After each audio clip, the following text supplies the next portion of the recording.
नमस्कार मित्रों। महात्मा बुद्ध और सांप की कहानी को एक बार जरूर देखें। एक बार भगवान बुद्ध अपने शिष्यों के साथ बैठकर उन्हें कुछ समझा रहे थे। इतने में ही वहां अजातशत्रु और पहुंचते हैं और बुद्ध से कहते हैं कि बुद्ध, जब से मैं तुम्हारा अनुयायी बना हूं तब से सभी लोग मेरे सीधेपन का बहुत फायदा उठाते हैं। आपका अनुयायी बनने से पहले लोग मुझसे बहुत डरते थे, क्योंकि तब मैं बहुत क्रूर था और किसी को भी मृत्युदंड देने में क्षण भर का भी समय नहीं लगाता था। आपका अनुयायी बनने के बाद अब मेरा मन इन कामों को करने को तैयार नहीं होता है और मैं सभी लोगों को प्रेम देना चाहता हूं, परंतु कुछ लोग इस बात का गलत फायदा उठा रहे हैं और इससे मेरी प्रजा को बहुत खतरा है। मेरे शासन में बहुत दिक्कतें आ रही हैं, अब बताएं मैं क्या करूं। तब बुद्ध उसे एक कहानी सुनाते हैं। एक बार एक भिक्षु एक गांव से गुजर रहा था। उस गांव में एक बहुत बड़ा पीपल का वृक्ष था। चलते चलते भिक्षु बहुत थक गया था।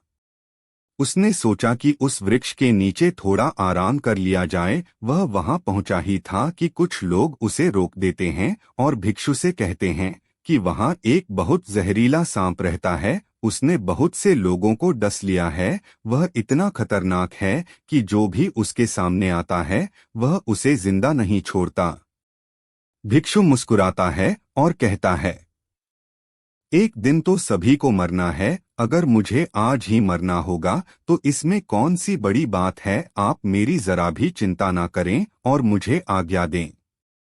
भिक्षु वहां से चल देता है और पेड़ के नीचे अपना आसन बिछाकर बैठ जाता है। थोड़ी ही देर बाद उसके सामने सांप आता है और उससे कहता है, क्या तुम्हें मुझसे डर नहीं लगता? क्या तुम्हें पता नहीं यह मेरा इलाका है और यहाँ पर आने की किसी की भी हिम्मत नहीं होती।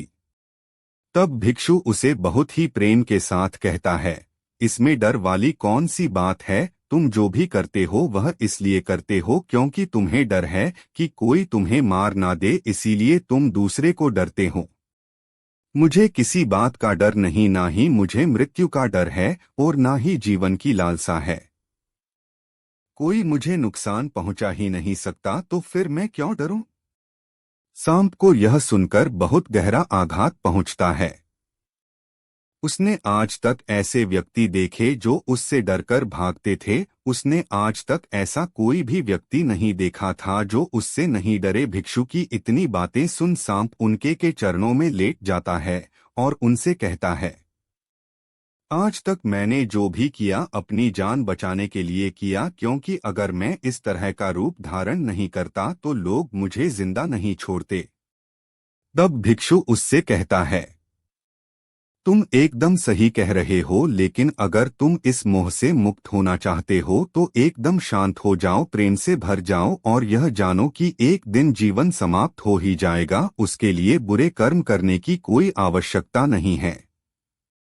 वह भिक्षु वहां से चला जाता है और सांप उस भिक्षु की सारी बातें उसके दिमाग में लाद देता है और वह यह कहता है कि आज से वह कोई भी गलत काम नहीं करेगा, जो सभी बुरे कर्मों को छोड़ देता है। लेकिन वह उसी पर है, आधारभूत प्रभाव है।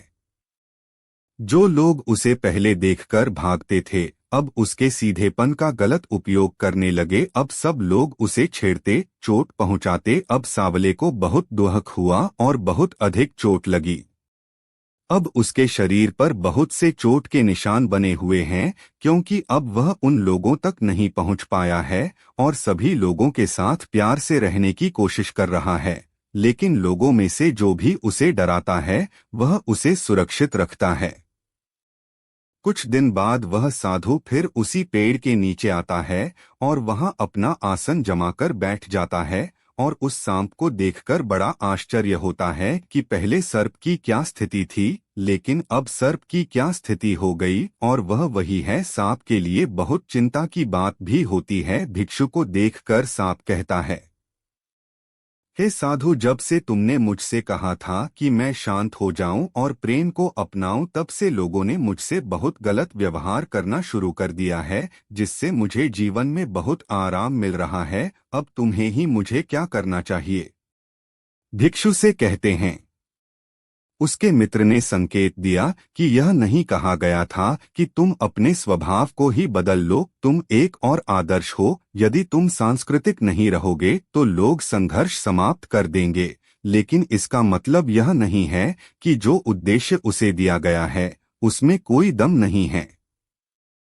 गलत मृत उपग्रह के अंदर से आपको सही तरीके से रखना है और बाहर से खुद को दिखाना बहुत जरूरी है, क्योंकि सर्प एक वैज्ञानिक जीव है और लोगों को उससे डरना जरूरी है। अगर लोगों के अंदर किसी तरह का कोई नुकसान नहीं होगा तो लोग केवल अपना ही खतरा पैदा करना चाहते हैं, लेकिन अंदर से अपने आप को सुरक्षित रखना चाहते हैं। गौतम बुद्ध कहते हैं, तो हे अजातशत्रु, तुम इस कहानी से क्या सीखे? तो इसका मतलब यही है कि तुम अपने स्वभाव को मत बदलो, तुम अपने आप को बदलो, अपने आप को प्रेम पूर्ण पाओगे और अपने उद्देश्य को अच्छा पाओगे। यहाँ इस बात की जरा भी जरूरत नहीं है कि आप लोगों को बाहर से क्या दिखा रहे हो, इस बात की जरूरत है कि आप अंदर से अपने उद्देश्य क्या रखते हो। तो दोस्तों, आपको ये कहानी कैसा लगा नीचे कमेंट करके ज़रूर बताएं, और हाँ, वीडियो अच्छी लगी तो वीडियो को लाइक करें और चैनल पर नए हैं तो चैनल को सब्सक्राइब करें। जय भीम।